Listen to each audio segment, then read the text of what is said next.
பிரபத்தி ஆனதுக்கு அப்புறமா பண்ற கர்மாக்கள்லாம் இருக்கு இல்லையா, பாப்பங்கள் அதெல்லாம் போகுது. பிராயச்சித்த பிரபத்தின்னு ஒண்ணு இருக்கு இல்லையா, இந்த பிராயச்சித்த பிரபத்தி எப்பெல்லாம் பண்ணிக்கலாம், அது எத்தனை தடவைனா பண்ணிக்கலாமா?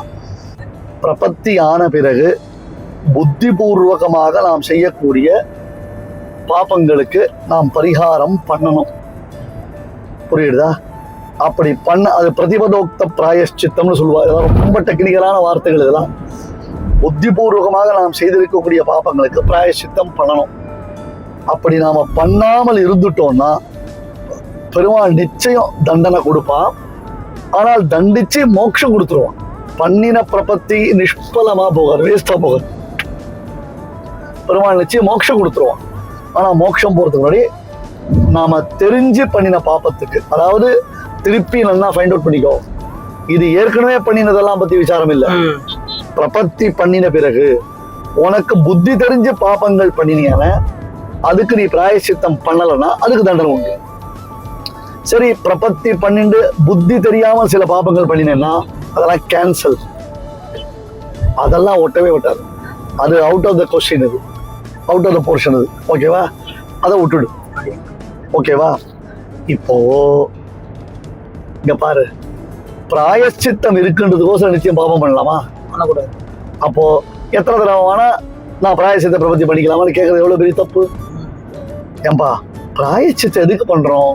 ஐயா நான் தெரியாதனமா, அதாவது தெரிஞ்சுதான் நான் இந்த மாதிரி ஒரு தப்பு பண்ணிட்டேன், இது என்னமோ புத்தி பிசைக்கவே பண்ணிட்டேன், இனிமே நான் பண்ண மாட்டேன், பெருமாளே என்னை மன்னிச்சிரு அப்படின்னு பிரார்த்திக்கிறதுக்கு பேர் பிராயச்சித்த பிரபத்தி. பிராயச்சித்த பிரபத்தி இருக்கிறதுக்கோசரம் போயிட்டு தப்பு பண்ணிட்டு வருவாளா? அப்புறம் இதுல நீ திருந்துறதுல என்ன இருக்கு அர்த்தம்? இப்ப நான் சொல்லிருக்கேன் இருக்கா, ஹோட்டல்ல சாப்பிட்டா அதுக்கு பிராயச்சித்தம் என்ன? என்ன பிராயச்சித்தம்? பஞ்சகவியம் சாப்பிடணும். ஹோட்டல்ல சாப்பிட்டா என்ன பிராயச்சித்தம்? பஞ்சகவியம் சாப்பிடணும். எனக்கு ஹோட்டல்ல சாப்பிடணும்னு ஆசை வந்த போதுலாம் நான் ஹோட்டல்ல சாப்பிட்டு வந்து பஞ்சகவியம் சாப்பிடலாமா? பஞ்சகவி தான் இருக்குன்றதுக்கோசரம் தப்பு இல்லையா?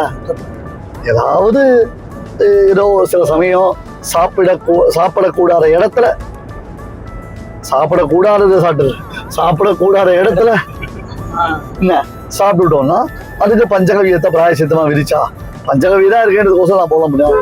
அதனால எப்பொழுதும் பிராயசித்த பிரபத்தி இருக்குன்றது போயிட்டு பாப்பா பண்ணிட்டு வரக்கூடாது. தண்ணி நிறைய இருக்குன்றதுக்கோசரம் சேத்துல காலை நினைச்சு அலம்புவாளா? தண்ணி தான் நிறைய இருக்கு, என்ன தப்பு? அப்படி சேத்துல காலை நினைச்சு அலம்பலாமா? தப்பு. காலில் சேறுபடாம இருக்கிறது தான் உச்சிதம். எப்பொழுதுமே காலில் சேறுபடாம இருக்கிறது தான் உச்சிதம். தண்ணி தான் இருக்கிறதுக்கோசரம் சேத்துல நடக்கக்கூடாது. அந்த மாதிரி பிராயச்சித்தம் தான் இருக்கிறதுக்கோசரம் பாப்பங்கள் பண்ணக்கூடாது. ஏதாவது ஒரு சமயம், சில சமயம் புத்தி ஹியூமன் தானேப்பா, ஹியூமன் டெண்டன்சி தானே, சில சமயம் வந்ததுன்னா அதுக்கு பிராயச்சித்த பிரபத்தி பண்ணும். இதெல்லாம் பெரியவாழ்கிட்ட நன்னா காலக்ஷேபத்தும் பொழுது கேட்டு தெரிஞ்சுக்கிட்டு விஷயம். சும்மா எடுத்தேன் போத்தேன்னு சொல்லிட்டு இதுக்கு ஒரு 4 கமெண்ட்ஸ் போடுறதெல்லாம் வேஸ்ட். புரிஞ்சுதா?